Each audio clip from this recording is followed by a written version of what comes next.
We have always been attached to religion. At least for my family, it is a whole experience to be able to serve by helping others through Christ. And with this, we have had to see all kinds of strange things. In the retreats, talks, patronal parties, etc., which I will tell you about. But without a doubt, the most terrifying and direct, it happened to my boyfriend last December. On that occasion, we were asked to support a pilgrimage which was in a rural area there on the Chetumal-Villahermosa highway. We would help arrange everything in the church for when people arrived, as well as bring necessary items, among other things. We didn't know if my boyfriend could accompany us due to his job, but fortunately, a few hours before everything began, he confirmed he could, although he would arrive a bit late once the pilgrimage had already started. Due to the dates, the weather was not only quite cold, I feel that it was more than expected in the state, but on top of that it was a rainy day. We hoped that afternoon would not be like that, but the forecast said something else. Although we had the support of a police patrol, we still had to reduce the route, as there was a section where we would walk along the highway. Since the church was in a neighboring town where we would start. However, that path was the only one we could not omit. That is why we had the support of the authorities so that there would be no accident. Especially because at that time, 7 in the afternoon, the town and the road were filled with fog. We didn't plan that either. And imagine what it was like to drive like that. I told my boyfriend to go straight to the church. My mom and I would be there with the table preparations, as well as with the food sale that was done after all. We had problems finding the church in our map application, so I gave him the precise indications, based on what we could see in the application, so that he could arrive or in any case be on the lookout in case he got lost. After a while, I received a message from my boyfriend, who said he had found the pilgrimage, that he was going to follow them closely, lighting them and would reach the church with them. It was much better that way. When I read that, I took a weight off my shoulders knowing that I was close. I could also help them, escorting them with the car from behind, since with the fog it was impossible. I thanked him and told him to take his time and I would wait for him with his dinner ready. When he arrived, the pilgrimage came after a while and the mass began. I could not see him, but I thought he had gone to park the car. I assumed that in the end we would meet when the mass was over, so I did not suspend what I was doing and better wait. Just in the middle of the mass, I received a call from my boyfriend. He sounded desperate, very scared. I thought something had happened to him in the car while he was parking. Before I could ask him anything else, I just heard him say, "Please, someone come for me. I have no idea where I am." I asked him to share his location with me quickly. And I asked my sister to take me. I was on the right road, only about 7 kilometers away from what I should have. By this time the night had fallen, and the fog was no longer there, it had dissipated. The good thing was that we didn't take long to go with him. We found him parked on one side of the road. I got out of my sister's car, telling her that I could return. I would go with my boyfriend to avoid losing him again. What surprised me was that when he saw me, he got out of the car and hugged me tightly. I felt like his body was totally frozen. He was trembling. I also heard in his voice that he wanted to cry, but he didn't. He just asked me to drive. I told him that if he just calmed down, nothing would happen. Once in the car, I asked him to tell me what had happened. At first, he didn't say anything. He was like deaf. Those times when the person you're talking to isn't paying attention to you. When I finally made him react, get into reason, he started telling me. As I told you, he was guided mainly by the indications that he had given him by not having any support such as the application of maps. However, there were 2 very similar entries through which he could enter the town where we would start, so he walked a few kilometers waiting for another entrance, but when he saw this he decided to return. When he did, he said that the fog increased considerably from one moment to another, but in the meantime he could see in the distance a pilgrimage down the road. He did not want to go down to ask or anything, thinking it was that, but they were going to dark, which makes sense since he wondered what other pilgrimage he could be going through right here, so he went scouting them behind them from that group of people. The songs and prayers he could hear made him think of how much distance he should keep. Finally, after walking for a while, they turned around at one of the entrances that had previously passed, and he also entered. He says he advanced a couple of kilometers more on the way to the terrace, until the fog did not let him see anything anymore. He decided to get out of the car, thinking he had arrived because he could barely see a fence in front. But the people could not hear or see each other. He only managed to distinguish that they were still walking straight all the time. He walked a few meters, with the lamp of his cell phone on. As he advanced, the fog was dissipating, until finally everything became clear, and he realized that he had reached a cemetery. He was standing in the middle. At first he believed it was part of the church structure or part of the other town, but once he crossed it in its entirety, which was not so big, he realized that there was no one else. He shouted out loud to see if someone would answer or if he could hear him, but no, none of the people he had seen on the pilgrimage answered him. Everything was silence.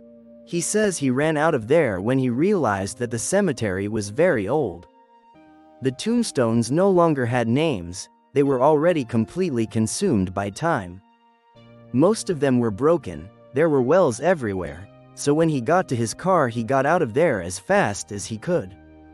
He was walking kilometers later, which is where we found him. When we arrived at the church, the mass was already over. He was still trembling with fear, so I approached the father to tell him what had happened, hoping that he would calm him down a bit since he had never seen him like this.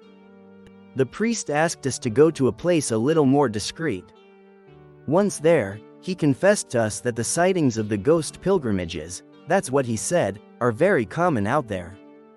And a lot of people have the theory that they are the souls of those who died out there, some accident or anything, and they seek to return home somehow. However, the father told us that how they behave and how people tell, it could also be like a trap or a signal for the living, who, like my boyfriend, risk without knowing, following them. They lose them and they never find them again. Since my grandfather was born, he has never left the town where he lives. He asked me not to mention it, but it is a little near Linares.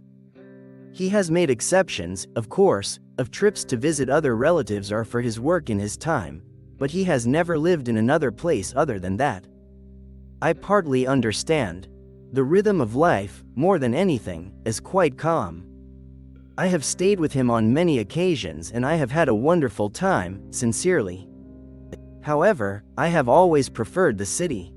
When he cannot visit us or us him, we usually talk on the phone. Generally, we turn to talk a good while with him.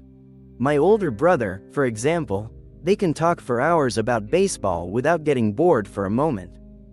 For my part, I talk to him about animals and the nature that is in his town, but we are also fascinated by paranormal topics. Even on some occasions we have heard his videos while we drink coffee accompanied by sweet bread. Last week, today that I write this, we talked for more than an hour on the phone. He was enthusiastic about telling me something. I was delighted. I made a space in my day to keep talking to him without interruptions, and in that talk, he suddenly told me, "Fabian, you have already found the 6th table." I was surprised to hear this, and for you to understand me, permit me to give you context. The town where he lives is more than 100 years old. Even so, it is not one of the oldest in the state, but it is one of the most distant from all the others, in such a way that it was one of the last to be discovered. Nevertheless, my grandfather tells me that when the inhabitants of the other areas got to that town, it was very bad, abandoned, all destroyed. But the main thing is that there were many large animals, lifeless, in the same place of the town. Cows, chickens, dogs, cats, even horses. Precarious and incomplete constructions, almost collapsing. A smell that people remember very well was like horrible sulfur and a very ugly, heavy smell. But when they arrived, there was no one there, so they agreed to rebuild that town again. Of course, all this with the doubt of why they were in those conditions. And days later, a group of people got together to stay and start moving everything. My grandfather told me that they didn't take long to realize that that town was visited at night by people, who then understood that they were part of a cult or sect that prayed to things they never understood well what they were, and what they always saw these people doing, hidden, of course. But this strange people never entered the town at all. It was always on the banks but inside, where they left the animals when they took their lives. That's why they weren't going to take the risk of talking to them. They just decided to start remodeling everything during the day, since these people only went a few nights. Don't ask me the logic of this, why they didn't leave if they saw these people that it could be dangerous. They said they only saw these people arrive from the hills. Despite the fact that they always wanted to avoid contact with them, strange things began to happen to them. Very strange accidents, my grandfather told me, streaks of bad days. In the towns where the people were from, they got sick more than before, people died, they were always close to those who stayed in that town to remodel it. The animals in the corrals, without anyone touching them, they also found them lifeless. So much so that they refused to return to that site. Most wanted to continue, but they felt exposed. Nothing had happened to them before, and they related it to those people, so they decided to consult the priest of the town where they lived. He told them that they could use something to protect themselves from that, not to harm those people, but simply so that whatever they were doing would not have negative effects on them in the town, including the new one they were building. They had also clung to staying there to remodel it. I don't understand why, neither does my grandfather. The protection that the father suggested consisted of carving 7 tables with specific passages from the Bible, to later be blessed by the priest. Then they would be taken to the abandoned town to accommodate them in a specific way, in certain areas that covered the entire town, as if surrounding it. But only 2 people were in charge of doing this task so that no one else knew where they were, since the only way that this protection could be broken or annulled would be if they found each of them and destroyed them, either breaking them or burning them in that same town. The grandfather of my grandfather was a witness in part of all that process. They told him directly, I saw people come and go from the beginning to the end that I told them. For the good of all, they say, it did work, since all those bad things that were happening stopped from one day to the next. And not only that, but they noticed that those people, to whom they could never see their faces, I don't know if because of the clothes they had or what, they no longer entered the town. They stayed on the banks, shouting rudeness at those who were staying there, condemning them to I don't know what things and telling them that when all of that was over, they were going to come back. And now, it was going to be very bad for them.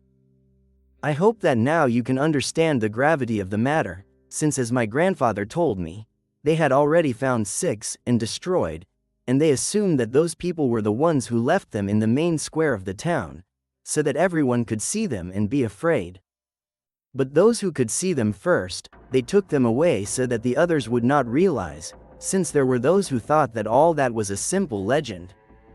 I trust God to protect us, my grandfather told me when we talked about that. I asked him if they had any plan B in case the last table appeared. But he told me no, that the authorities of the town never wanted to talk about that. They say that they are nonsense when you ask them, or they simply denied the facts, and that the people who could see the tables asked them in a not-so-kind way, that they did not say anything. Like my grandfather, I feel a little fear for what could happen to him if that is true. If those bad people comply with what they said even though it was so long ago or to whom they have given worship, I don't know how it works. That's why we also insist on my grandfather to get out of there. In the town where my father is originally from, close to Rio Grande, there is a story that he always told us, one that in part he managed to live before his family moved to the city when he was a child. He always told us about a house in his town, a small place of about 6 or 7 blocks of inhabitants, therefore everyone found out about the things that happened. He told us about Doña Sarah, a woman who had had a large family, but as in the case of my father, As soon as they grew up, they left the city, except for her. And despite the fact that on many occasions the children offered to live with them, to take care of themselves, she always denied it, because she said that there was nothing for her like her home. She was so used to the lifestyle and so fond of the town that it was practically impossible to make her change her mind, although that did not prevent her from occasionally going on vacation. The day she died of natural causes, it was all news in the town. It was known quickly because everyone loved the lady. However, one of the issues that came up more soon than later was to know what would happen to that house, since her children were scattered, living in different cities and even abroad, so agreeing would be a bit complicated. All they expected was for the house to not be abandoned. And while there was movement for a few days in which the funeral services were held, part of her family cleaned and so on, after a few days no one took care of her, no one visited her. Even so, the neighbors did what they could to take care of her. They barred outside the house, they touched the facade or simply kept alert so that no intruder was around. However, several people from the town began to notice that just a few days later, during the night, strange noises were heard. But when checking at least outside, since only a neighbor had a key to enter in case of emergency, a lady in whom Doña Sarah trusted a lot, but nothing was seen. At first they thought it was a cat or dog hurt, because the sound they heard was like between a person and an animal, complaining, crying or lamenting. It wasn't very clear, that's more or less how they described it as sounding, but when peeking through the windows, nothing was seen. After a week of the owner's death, those sounds ceased. They asked the neighbor who had the key to come in to make sure what was happening, because there were already a lot of people who heard that. But when those sounds ceased, it was no longer necessary. So they left all that behind, like an event of a single occasion. My dad told me that approximately a month later, another of the neighbors passed by at late hours of the night, returning from having a few drinks with some friends. And when he passed by that house, those laments were heard. He says that when he heard that, he even sobered up from everything he had taken and ran to his house. He was scared and wanted to tell his wife everything. But when he arrived, she received him telling him that the neighbor's daughter, a girl, had died that afternoon, and because of the bad news, he forgot what he had heard, but until a while later he remembered and told it. It was several nights that same week that people from the town heard those cries, until in the same way, overnight, they did not hear each other again. People no longer dared to peek through the windows as before. A few months later, when nothing strange happened to the neighbor next to that house, she was awakened by that same strange cry or lament, so she thought that when dawn came, she would go to the church so that someone would guide her about it, to know what could be done, since now she did feel fear. When she got there in the morning, she realized that they were officiating a mass for a child who had died the night before in an accident. She knew that it was not the best time to take up the time of those in charge or the priest, so she thought of returning later.